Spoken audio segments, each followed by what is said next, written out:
Hi மக்களே, நிறைய பேர் கமெண்ட்ஸ்ல கேட்டு இருந்தீங்க டிடிஎஃப் வாசன் இஷ்யூ பத்தி பேசுங்க.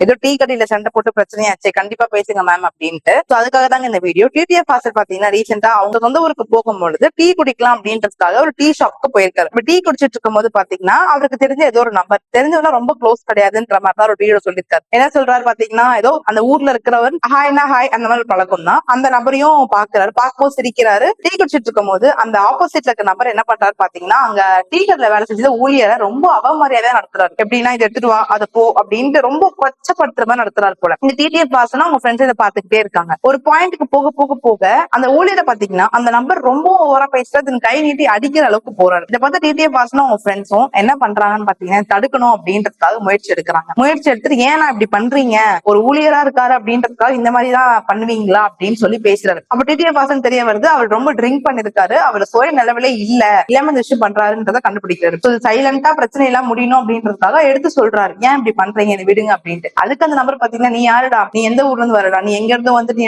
பேசுவியாடா அப்படின்னு டிடிஎஃப் வாசனை போட்டு முறைக்கிறாரு. அடிக்கவும் முயற்சி பண்றாரு டிடிஎஃப் வாசன் ஃப்ரெண்டையும் இவரையும். இதை பார்த்து டிடிஎஃப் வாசன் அடிக்கவே இல்ல, தடுக்கணும்ன்ற முயற்சிக்காக தடுக்கிறாரு. இந்த வீடியோ நீங்க எல்லாம் பாத்துருப்பீங்க. தடுக்கணும் அப்படின்னு சொல்லிட்டு முயற்சி எடுக்கிறாரு. தடுக்கிறதுக்கு எவ்வளவு ட்ரை பண்றாரு. அவர் அடிக்க வராரு, கீழே தள்ளி விடுறாரு, என்னென்னமோ பண்றாரு. பட் அவரை தடுக்கணும்ன்றதுக்காக எவ்வளவு முயற்சியுமே அவர் பண்றாரு. இப்படி நடந்துட்டு இருக்கும் போது அந்த ஊர் மக்களே சேர்ந்துடுறாங்க. ஊர் மக்கள் சேர்ந்து என்ன நினைக்கிறாங்கன்னா, அவர் மேலதான் தப்பு அப்படின்னு சொல்லிட்டு அவரை அடிக்கையும் முயற்சி செய்யறாங்க. அப்பயும் பாத்தீங்கன்னா டிடிஎஃப் வாசன் தடுக்கணும் அப்படின்றதுக்காக தான் தடுத்துட்டு இருக்கு. அந்த வீடியோ நமக்கு கிளியரா தெரியும். இது இப்படி இருக்கும் போது சரி ஓகே ஃபைனலா எல்லாமே தடுத்து முடிச்சுட்டு வீட்டுக்கும் வந்துட்டாரு. வீட்டுக்கு வந்துட்டு அப்புறம் பாத்தீங்கன்னா அந்த நபர் இருக்காருல்ல, அவர் போய் ஸ்டேஷன்ல கம்ப்ளைண்ட் கொடுத்திருக்காரு. என்னன்னு பாத்தீங்கன்னா, டீ ஷாப்ல வச்சு நான் அடிச்சுட்டான், எனக்கு தள்ளி விட்டுட்டான் அப்படின்ட்டு. பட் டிடிஎஃப் வாசன் சொன்னா, நான் அடிக்கவும் இல்ல, நான் எதுவுமே பண்ணல, சண்டை போடக்கூடாதுன்னு தள்ளி தான் விட்டேன் எல்லாருமே, அதுக்கு ஏன் மேல கம்ப்ளைண்ட் கொடுத்துட்டாங்க அப்படின்ட்டு. சோ இதுக்கு பார்க்கும்போது மக்கள் என்ன தோணும்னா, ஒரு சண்டை நடக்குது, தடுத்து விட்டாலே தப்பா, அந்த மேல கேஸ் ஃபைல் ஆயிடுமா ஐயோ அப்படின்னு சொல்லிட்டு பயப்படுவீங்க. பட் லீகலா பாக்குறீங்கன்னு போது அப்படி எல்லாம் கிடையவே கிடையாதுங்க. நீங்க ரோட்ல போயிட்டு இருக்கீங்க, இல்ல பஸ் ஸ்டாண்ட்ல இருக்கீங்க, ஒரு இடத்துல செம்மையா சண்டை போட்டுக்கலாம் ரெண்டு பேரும் அப்படின்னும் போது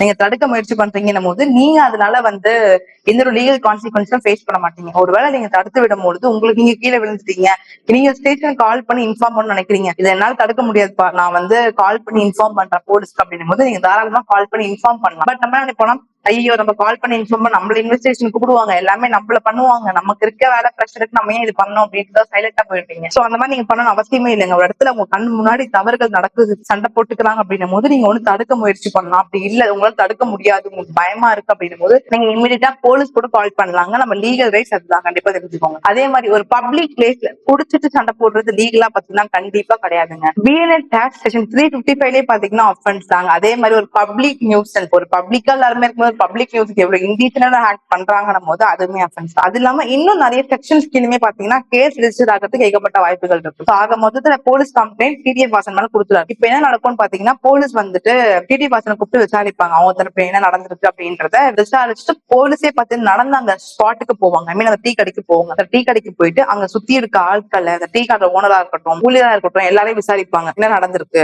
யார் இதுல உண்மையாவே அடிச்சா, யார் தடுக்க போனா அப்படின்ற விஷயத்த போலீஸ் கண்டிப்பா விசாரிப்பாங்க. அது மட்டும் இல்லாம இந்த வீடியோ டெலிகாஸ்ட் ஆகி போயிட்டு இருக்கு. அந்த வீடியோவும் போலீஸ் விசாரிப்பாங்க, இன்வெஸ்டிகேட் பண்ணுவாங்க. அப்படி பண்ணும்போது உண்மையாவே அந்த நபர் டிடிஎஃப் வாசன் மேல கம்ப்ளைண்ட் கொடுத்த மாதிரி இது எதுவுமே நடக்கல, பொய் கம்ப்ளைண்ட் கொடுத்திருக்காரு அப்படின்னும் பொழுது இந்த நபர் தான் போட்டு அடிச்சிருக்காரு, அந்த ஊழியரை நிறைய அடிக்க முயற்சி பண்ணிருக்காரு குடிச்சிட்டு அப்படின்றது அம்பலம் ஆகுது அப்படின்னும் போது கண்டிப்பா இவர் மேல கேஸ் ரிஜிஸ்டர் ஆகுங்க. பட் ஏன்னா பயப்படுவீங்க, இப்ப என்ன ஐயோ தடுக்க போற டிடிஎஃப் வாசன் மேல கேஸ் ஃபைல் ஆகுமா அப்படின்னு கேட்டீங்கன்னா கிடையாதுங்க. இவ்வளவு இன்வெஸ்டிகேஷன் பண்ணி அந்த நடந்த இடத்துக்கு போயிட்டு யார் அடிச்சாங்க, யார் தடுக்க போனாங்கன்ற விஷயம் எல்லாமே கேதர் பண்ணிட்டு அப்புறம் தான் கேஸ் பாத்தீங்கன்னா ஃபைல் ஆகும். ஒரு டிடிஎஃப் வாசன் உண்மையாவே தடுக்க போகல, அடிக்கதான் போயிருக்காரு அப்படின்றது மட்டும் ஒரு டிடிஎஃப் வாசன் உண்மையா தடுக்க போல, அடிக்கதான் போயிருக்காரு அப்படின்னும் போது அவர் மேல கேஸ் ரிஜிஸ்டர் வாய்ப்புகள் இருக்கு. இல்ல அவர் தடுக்கதான் போயிருக்காரு, இந்த நபர் கொடுத்தது போய் கம்ப்ளைண்ட் அப்படின்னா அவங்க மேலதான் கேஸ் ரிஜிஸ்டர் ஆகுங்க. சோ இது போயிட்டு இருக்கும்போது மக்களுக்கு சந்தேகம் வரும். இப்போ நான் ரோட்ல போயிட்டு இருக்கேன், ஏதோ ஒருத்தன் என்ன அடிக்கிறான்னா என்னோட செல்ஃப் டிஃபென்ஸ்க்காக நான் திருப்பி அடிக்கலாமா அப்படின்னு கேட்டீங்கன்னா, ஒரு பிரைவேட் டிஃபென்ஸ் நீங்க எடுக்கிறீங்க அப்படின்னும் போது ஒரு நபர் உங்களை கொலை பண்ண வராங்க, இல்ல உங்களை பயங்கரமா தாக்க வராங்க, அந்த இடத்துல நீங்க செல்ஃப் டிஃபென்ஸ் எடுக்கலன்னா உங்க உயிரே போயிடும் அப்படின்னும் பொழுது நீங்க தாராளமா எடுக்கலாம். ஆனா நீங்க பிரைவேட் டிஃபென்ஸ் எடுத்து அந்த ஆப்போசிட் நபர் இறந்துட்டாலோ இல்ல வேற சில விஷயங்கள் ஆகுதுன்னும் போது நீங்க கோர்ட்டுக்கு நீங்க ப்ரூவ் பண்ணணும். என்னன்னா என்னோட உயிரை காப்பாத்துறதுக்காக தான் அந்த இடத்துல நான் பிரைவேட் டிஃபென்ஸ் எடுத்தேன், செல்ஃப் டிஃபென்ஸ் எடுத்தேன், இதை நான் எடுத்திருக்க மாட்டேன் அப்படின்ற மாதிரி. இப்ப உதாரணத்துக்கு உங்களை அவர் அடிக்கதான் வர்றாருன்னா நீங்க அவருக்கு செல்ஃப் டிஃபென்ஸ்க்காக தடுக்கலாம், தடுக்கிறதுக்கான வழி பார்க்கலாம், தள்ளி விடலாம், இல்ல அவருக்கு தடுக்கணும் போது நீங்க அடிக்க கூட செய்யலாம். அதுக்காக உங்களை அடிக்க வந்த அவர், உங்களை சும்மா அடிக்க வந்தவர் நீங்க கொலை பண்ற கூடாது. அப்படி கொலை பண்றீங்கன்னும் போது நீங்க பிரைவேட் டிஃபென்ஸ்க்காக தான் எடுத்தீங்க அப்படின்றத ப்ரூவ் பண்றது ரொம்பவே கஷ்டமாவும். சரி, அதே மாதிரி கேஸ் உங்க பக்கம் நிக்காம இருக்கிறதுக்கு வாய்ப்புகள் இருக்கு. ஒரு பிரைவேட் டிஃபென்ஸ் அப்படின்னு இருந்தாலுமே அதுக்குன்னு சில டேர்ம்ஸ் அண்ட் கண்டிஷன்ஸ் இருக்குங்க. இந்த மாதிரி சில விஷயம் நம்ம வந்து ஃபாலோ பண்ண முடியும் அப்படின்ட்டு. ஒரு உதாரணத்துக்கு ஒரு பைத்தியக்காரன் ரோட்ல போயிட்டு இருக்கான்னு, இன்சைன் பர்சன் போயிட்டு இருக்காரு, திடீர்னு வந்து கத்திச்சு குத்துறாரு உங்களை. ஐயோ, நீங்க என்ன பண்ணுவீங்க? பைத்தியக்காரனா இருக்கான், செல்ஃப் டிஃபென்ஸ் எடுத்தா சட்டப்படி செல்லுமா செல்லாதான் குழப்பம் இருக்கும். பட் உங்களுக்கு கொலை பண்ண வராரு அப்படின்னும் போது நீங்க தள்ளிட்டீங்க, கீழே தள்ளிட்டீங்க, அதெல்லாம் கல்ல கீழே விழுந்து அவர் இறந்துட்டாரு அப்படின்னும் போது நீங்க எப்படி ப்ரூவ் பண்ணுவீங்க? பிகாஸ் சட்டப்படி பாக்குறீங்க அப்படின்னும் பொழுது உங்களுக்கு குத்தம் வந்தா நீங்க தள்ளிட்டீங்க, கீழே விழுந்துட்டீங்க அப்படின்னும் போது இப்ப உங்க மேல கேஸ் ஃபைல் ஆயிடுமா, ஐயோ என் வாழ்க்கை போயிடுமா அப்படின்னு பாத்தீங்கன்னா கிடையாதுங்க. அவர் இன்சைட் பர்சன் தான், பட் நீங்க செல்ஃப் டிஃபென்ஸ்க்காக தள்ளி விட்டு அவர் விழுறாரு அப்படின்னும் போது நீங்க அந்த இடத்துல இது மர்டரா கன்சிடர் ஆகுமான்னு பாத்தீங்கன்னா கிடையாதுங்க. பட் நீங்க கோர்ட்டுக்கு பாத்தீங்கன்னா நீங்க ப்ரூவ் பண்ணணும். நீங்க ப்ரூவ் பண்ணிட்டீங்க அப்படின்னா இது மர்டரா கன்சிடர் ஆகாதுங்க. இது எல்லாருமே தெரிஞ்சுக்கும். இந்த டிடிஎஃப் வாசன் இந்த விஷயத்துல அவர் பண்ணது தப்பா சரியா நீங்க நினைக்கிறீங்க? கமெண்ட்ஸ் சொல்லுங்க. தேங்க்யூ.